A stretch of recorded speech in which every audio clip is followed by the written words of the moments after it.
Olá e sejam muito bem-vindos. Vamos começar mais uma análise aprofundada. E olha, é fundamental deixar claro desde o início. Todo o nosso mergulho de hoje é baseado no caderno de estudos elaborado pelo professor Dr. Marcelo Lessa. Isso, que é o idealizador e mentor do projeto Alero Turbo. Exatamente. Especificamente, vamos explorar o caderno HGR-05, que trata de um tema que é assim, a certidão de nascimento de um estado. Comissão Rondon, a saga das linhas telegráficas. E a incrível expedição Roosevelt-Rondon. Para quem se prepara para o concurso da Assembleia Legislativa de Rondônia, isso não é só história, né? É a base de tudo. Nossa missão aqui é entender como essa comissão basicamente colocou a Amazônia Ocidental no mapa do Brasil e, claro, como as marcas dessa aventura monumental estão vivas até hoje. E o fascinante é ir além das datas, dos nomes. É entender o porquê das coisas, sabe? Como assim? Por que o Rondon agia de uma forma tão diferente? Por que uma linha telegráfica foi tão decisiva para a geografia de um estado inteiro? O que a gente vai fazer é conectar esses pontos, revelando a lógica por trás dos fatos.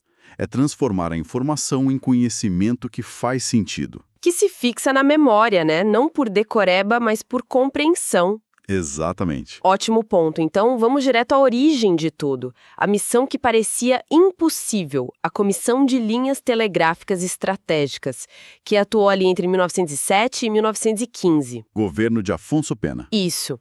E a ordem era clara: conectar Mato Grosso e o Amazonas com o resto do Brasil. Mas como se faz isso no começo do século XX, no meio de uma das florestas mais densas do planeta? A resposta foi o telégrafo.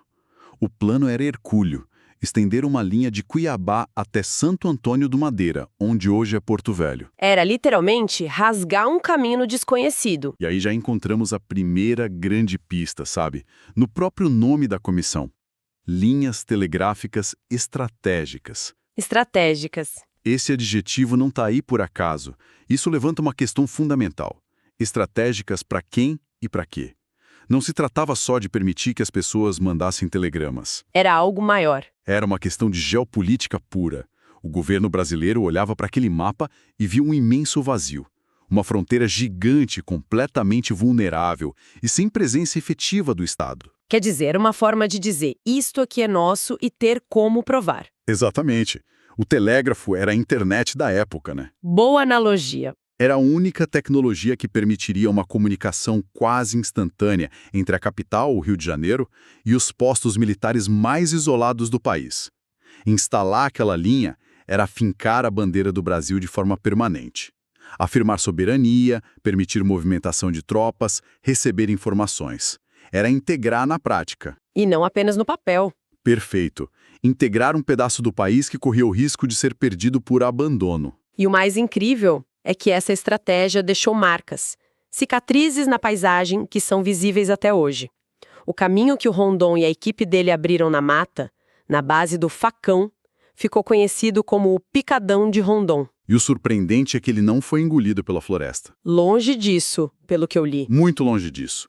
Ele se tornou o alicerce. Décadas mais tarde, quando o governo decidiu construir a grande rodovia que ligaria a região ao sul do país, qual traçado escolheram? O mesmo do Picadão. O mesmo. A BR-364, a espinha dorsal de Rondônia, segue em grande parte o caminho aberto pelos homens do telégrafo. É uma conexão direta e, assim, impressionante. Espera um pouco. Isso é fantástico.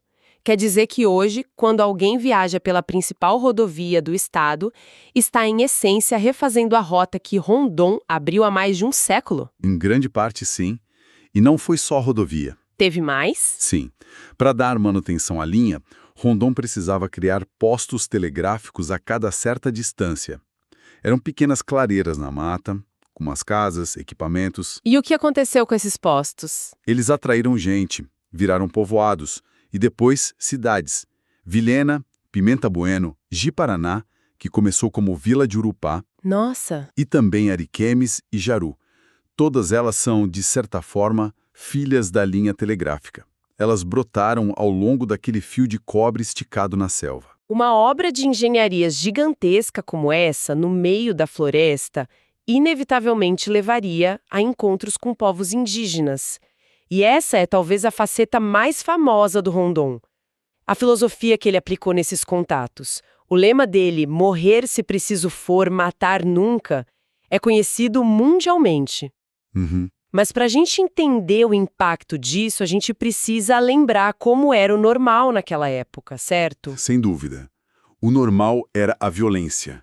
O padrão eram as expedições de extermínio, muitas vezes financiadas por fazendeiros, por seringalistas, que viam os indígenas como um obstáculo ao progresso. Um obstáculo. A ideia dominante era a do confronto, da limpeza étnica mesmo.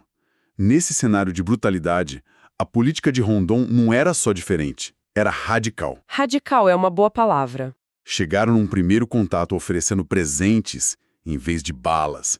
Esperar meses acampado para ganhar a confiança de um grupo, proibir seus homens de atirarem mesmo quando atacados, isso era visto por muitos como uma loucura completa.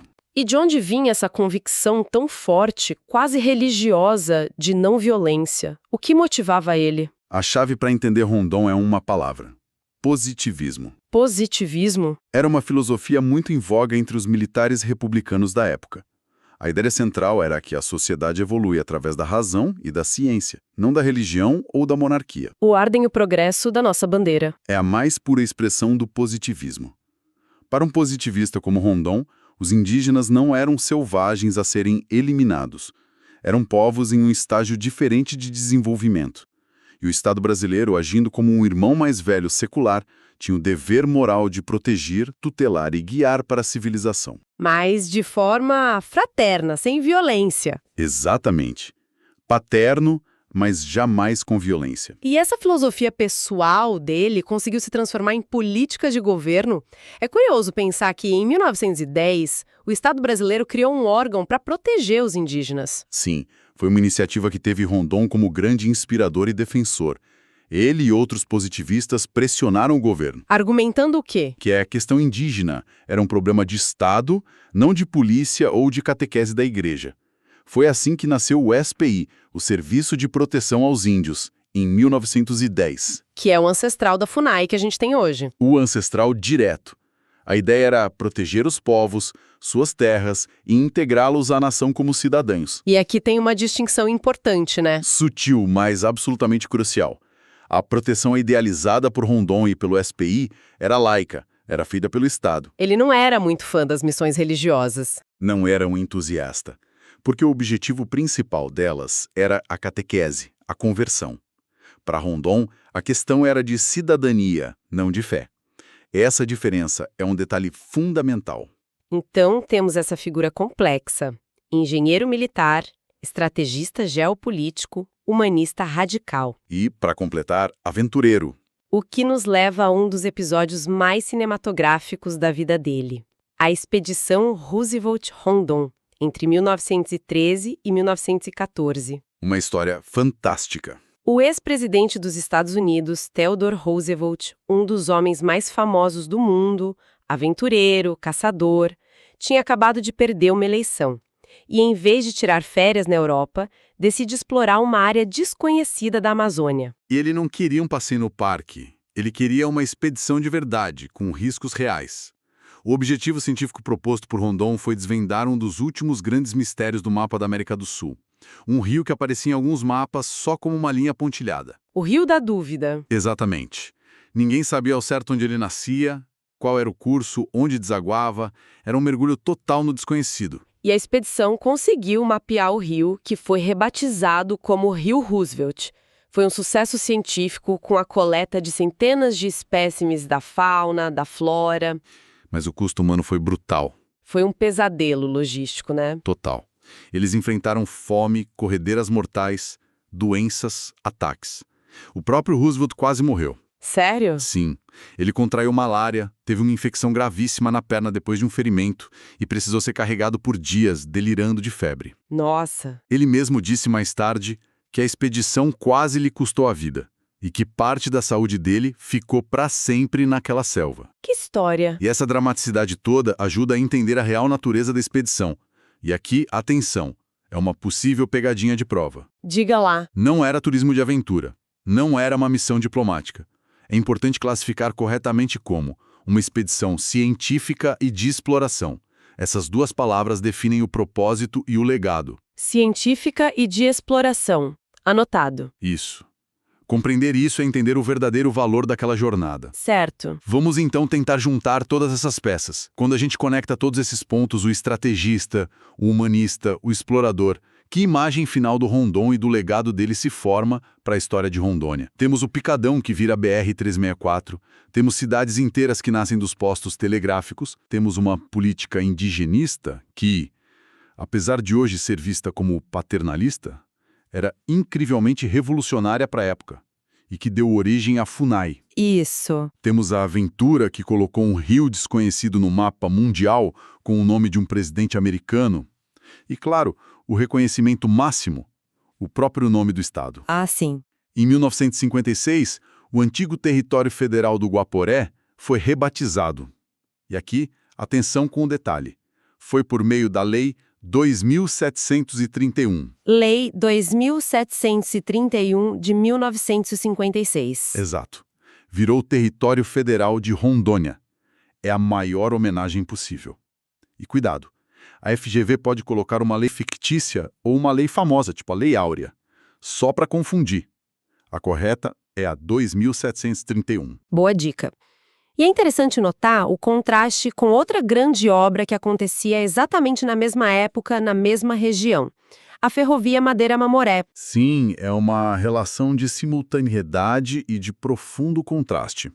As duas foram construídas praticamente juntas, ali entre 1907 e 1912. Como elas se relacionavam? O Rondon, como militar estrategista, entendia perfeitamente a importância da ferrovia para escoar a borracha e garantir a soberania na fronteira.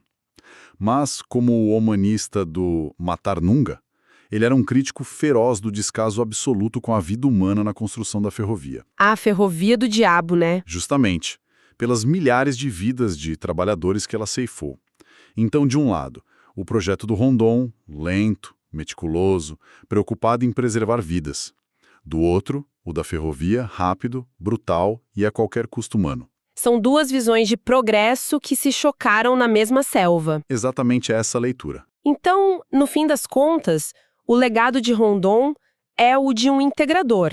Ele não só conectou o Oeste ao resto do país, com fios de cobre e estradas, ele conectou a própria ideia de nação a um território que até então era largamente desconhecido pelo próprio Estado brasileiro. Perfeito. Ele descobriu o Brasil para os brasileiros, como se costuma dizer. Exato. E o professor Lessa, no material, conclui com uma reflexão muito poderosa, citando a frase "Bem-aventurados os pacificadores". Ele conecta o legado de Rondon à mentalidade que se espera de um servidor público. Faz todo sentido. A grande lição é que a verdadeira autoridade, o verdadeiro poder do Estado, não emana da força bruta, mas do respeito, da paciência, do diálogo e da capacidade de construir pontes. Construir pontes onde antes só havia desconhecimento ou conflito. Isso. Isso deixa uma provocação final para quem nos ouve, não é? Especialmente para quem busca servir ao público em Rondônia, o estado que carrega o nome dele. Exatamente. A questão que fica é como aplicar esse espírito pacificador e integrador do Rondon nos desafios de hoje. Boa pergunta. Como construir pontes entre o Estado e o cidadão, entre interesses divergentes, entre desenvolvimento e preservação, num cenário tão complexo quanto a Amazônia do século XXI. É uma reflexão que vai muito além de qualquer prova, né? Com certeza. Toca na essência do que significa o serviço público. É pensar em como ser um Rondon no seu próprio tempo e lugar. Uma reflexão muito pertinente para a gente fechar essa análise, e é sempre importante reforçar. Este mergulho profundo só foi possível graças ao material de excelência do professor pós-doutor Marcelo Lessa. Um material, sem dúvida, que vai direto ao ponto, com a precisão necessária para entender não só a história, mas o seu significado mais profundo. Para mais conteúdos estratégicos como este, não deixem de se inscrever no canal e acompanhar de perto o projeto Alero Turbo. Muito obrigada e até a próxima!